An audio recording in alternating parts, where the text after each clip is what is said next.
Olá, meus irmãos, vamos começar com uma nova série, né? A série Os Sete Sacramentos.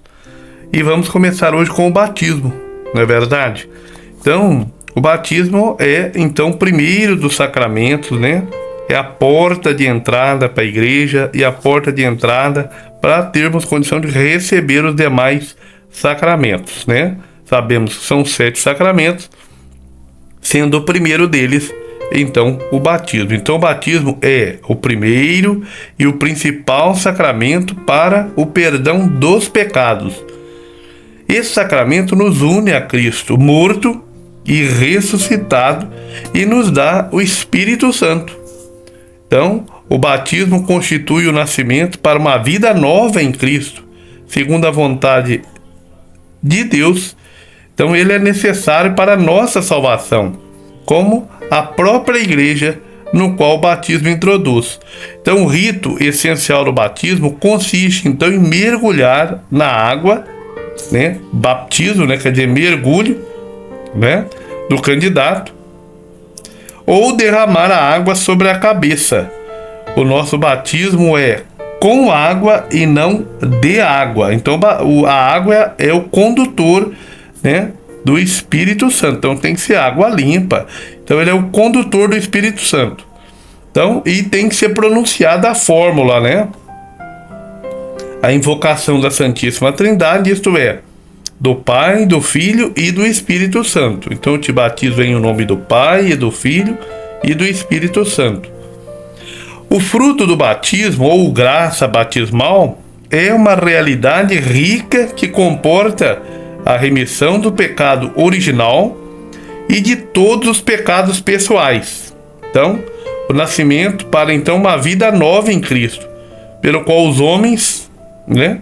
O homem se torna filho adotivo do Pai, membro de Cristo, templo do Espírito Santo. Com isso mesmo, o batizado então ele é incorporado à igreja, corpo de Cristo, e se torna então participante do sacerdócio de Cristo. Então nós temos sacerdócio simples e depois também o sacerdócio ministerial, mas pelo batismo já se torna então participante do sacerdócio de Cristo, enquanto Cristo cabeça e nós membros. Então o batismo imprime na alma um sinal indelével, nos ensina a igreja, né? Então um caráter que consagra o batizado ao culto da religião cristã.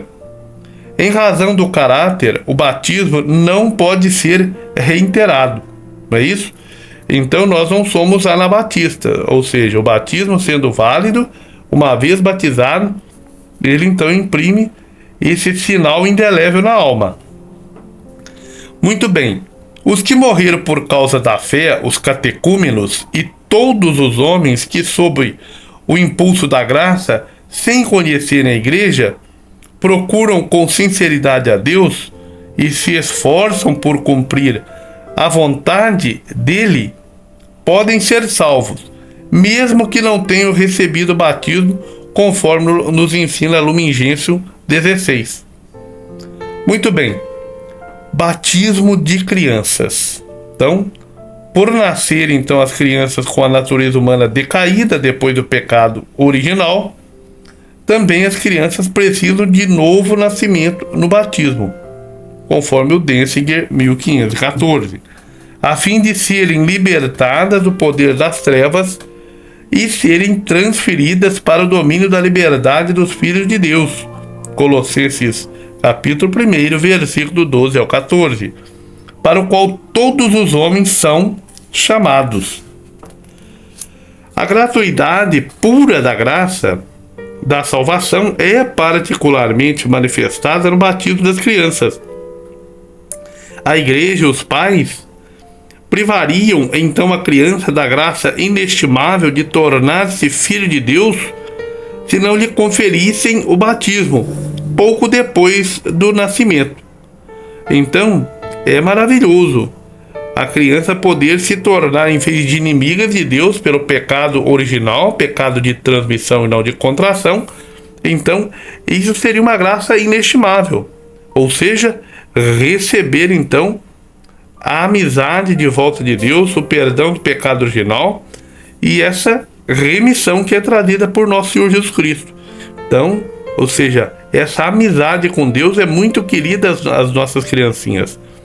Bom, desde os tempos mais antigos, o batismo é administrado às crianças, pois é uma graça e um dom de Deus que não supõe méritos humanos. As crianças são batizadas na fé da igreja. A entrada na vida cristã dá acesso à verdadeira liberdade. Então, os pais cristãos hão de reconhecer que esta prática corresponde também à sua função de alimentar a vida que Deus confiou a eles. Ora, quando a gente vai ver na antiga aliança, as crianças eram, então, apresentadas e circuncidadas. Então não basta apenas apresentar, mas também batizar. Não é verdade? Então, a prática de batizar as crianças é uma tradição imemorial da igreja, desde os apóstolos. É atestada explicitamente desde o século II, desde o século II. Mas é bem possível que desde o início da pregação apostólica, quando as casas inteiras receberam o batismo, conforme Atos dos Apóstolos, capítulo 16, versículo do 15 ao 33, Atos 18, 8, 1 Coríntios 1, 16, também se tenham batizado crianças. Não é verdade?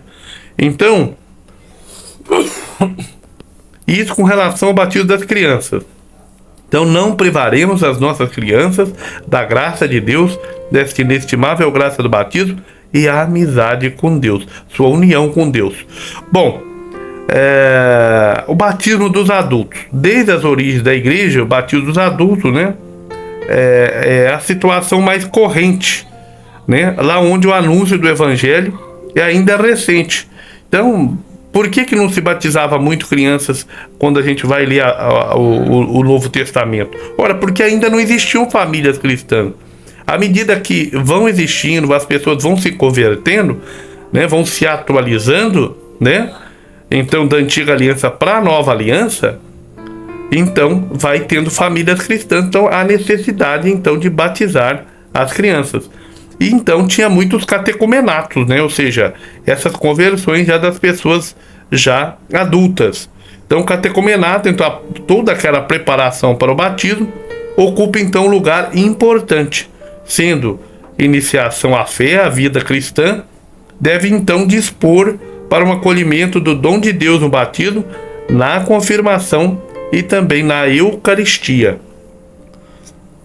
Então batismo é necessário sim para a salvação.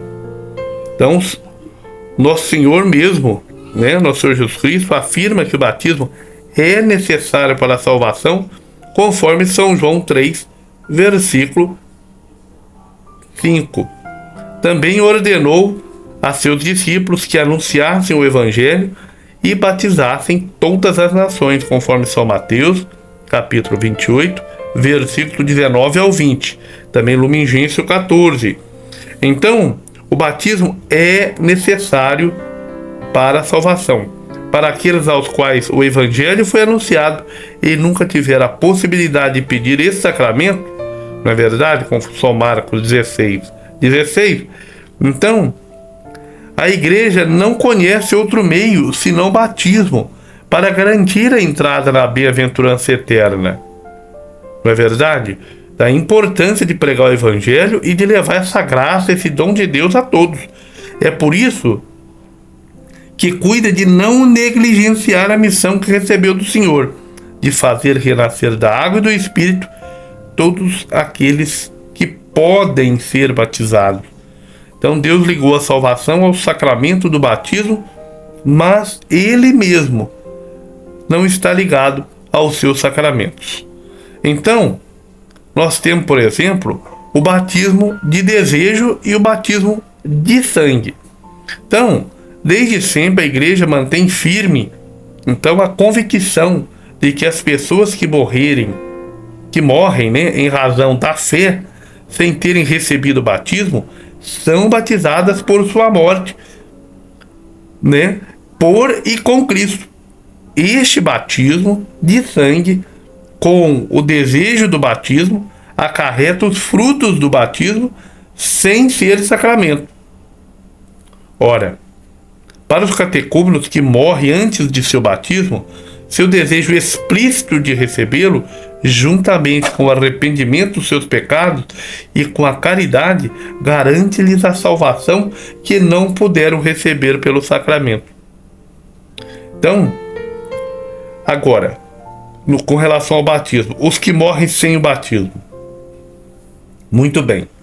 Sendo que Cristo morreu por todos e que a vocação última do homem é realmente uma só, a saber, divina, estar por participação em Cristo, então, né, devemos então sustentar que o Espírito Santo oferece a todos, sob a forma que só Deus conhece, a possibilidade de se associar ao mistério pascal. Então, conforme no Mingêncio 16. Então, todo homem que, desconhecendo o Evangelho de Cristo, a sua igreja, procura a verdade e pratica a vontade de Deus segundo o seu conhecimento dela, segundo a luz que tem dela, não é verdade? Pode ser salvo. Pode-se supor que tais pessoas teriam desejado explicitamente o batismo e tivesse o conhecimento da necessidade dele. Então, quanto às crianças mortas sem batismo, a liturgia da igreja convida-nos a ter confiança na misericórdia divina e orar pela salvação delas, com amor e caridade. Quanto às crianças mortas sem batismo, a igreja só pode confiá-las à misericórdia de Deus, como faz no rito das exequias por elas. Então, com efeito, né, a grande misericórdia de Deus, que quer a salvação de todos os homens, quer que todos os homens se salvem, cheguem ao conhecimento da verdade, e a ternura de Jesus para com as crianças, que o louvou a dizer: deixai vir a minhas criancinhas, não as impeçais, conforme São Marcos 10,14. Nos permite, né? Nos permite a todos aqui esperar que haja um caminho de salvação para as crianças mortas sem batismo. Eis porque é tão premente o apelo da igreja de não impedir as crianças de virem a Cristo pelo dom do santo batismo. Vamos batizar as nossas crianças, não vamos privá-las a essa graça. Bom, batismo. Então, quem que pode batizar? Primeiramente, né, são os ministros ordinários do batismo, o bispo e o presbítero. E na igreja latina também os diáconos, né, conforme o cânon 861, também cânon 677/1. Então, em caso de necessidade, qualquer pessoa, mesmo não batizada, que tenha intenção exigida, pode batizar, conforme faz a igreja, na fé da igreja, conforme o cânon 861/2.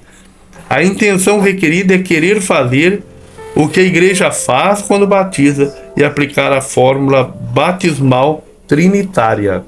Então, a igreja vê a razão desta possibilidade na vontade salvífica universal de Deus, conforme 1 Timóteo 2,4, e na necessidade do batismo para a salvação, conforme São Marcos 16,16. Então, em caso de necessidade, é importante que a pessoa saiba fazer, né, a fórmula, né, matéria e fórmula, né, aprender, porque qualquer pessoa pode batizar, desde que tenha intenção de fazer o que a igreja faz e que derrame a água sobre a cabeça do candidato, dizendo: eu te batizo em nome do Pai e do Filho e do Espírito Santo. Que maravilha para nós aprendermos mais sobre esse lindíssimo, importantíssimo sacramento, que é a porta de entrada para a igreja, para participar, né, mas por participação na divindade. Então, por meio de Cristo, né, essa é a nossa fé.